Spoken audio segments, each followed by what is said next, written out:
இது மும்பையில் நடந்த வேடிக்கை கதை. ஒரு பெண்ணுக்கு மும்பையில் வேலை கிடைத்தது, கணவனுக்கோ சென்னையிலே வேலை. வேறு வழி இல்லை, தனியாகத்தான் அனுப்பி வைக்க வேண்டியிருந்தது.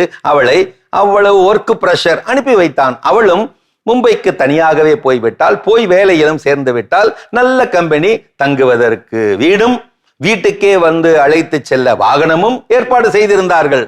அவளுக்கு பரம திருப்தி. மகிழ்ச்சியோடு தன் சென்னை கணவருக்கு SMS குறுஞ்செய்தி அனுப்பி வைத்தாள்.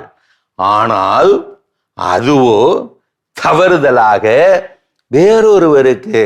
அப்போதுதான் மனைவியை பறிகொடுத்து அழுது ஆர்ப்பாட்டம் செய்து இறுதி சடங்குகளை செய்து முடித்துவிட்டு வீடு திரும்பிய அந்த சோக கணவனுக்கு மாறி போய்விட்டது அந்த SMS. சோகமாய் வீடு திரும்பிய அந்த கணவன் தன் செல்போனை எடுத்து வீங்கிய விழிகளோடு அந்த SMS எடுத்து பார்க்க, அந்த SMS குறுந்தகவல் இப்படி மின்ன, பார்த்ததும் அதிர்ச்சி மேல் அதிர்ச்சி கொண்டான், மயக்கமே போட்டு விட்டான் போங்கள். அந்த செய்தி இதுதான். என் இனிய கணவானே, நான் பாதுகாப்பாக இங்கே வந்து சேர்ந்து விட்டேன். தங்குவதற்கு இடமும் வாகன வசதியும் உண்டு, ஒரு குறையும் இல்லை. மகிழ்ச்சியாய் இருக்கிறேன். நீங்கள் என்னை பற்றி கவலைப்பட வேண்டாம். உங்களை பற்றி இங்கே பேசி வைத்திருக்கிறேன்.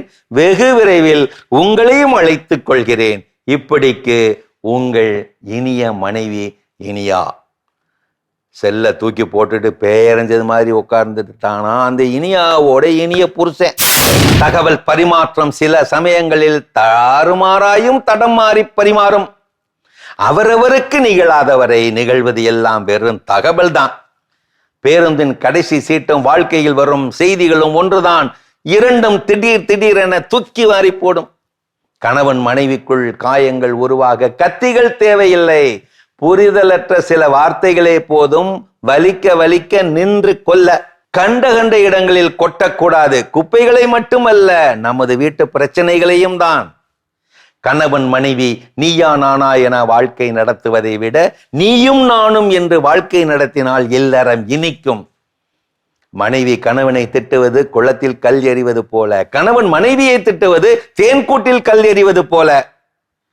எத்தனை சொந்தங்கள் இருந்தாலும் ஓர் ஆணுக்கு மனைவிதான், ஒரு பெண்ணுக்கு கணவன் தான்.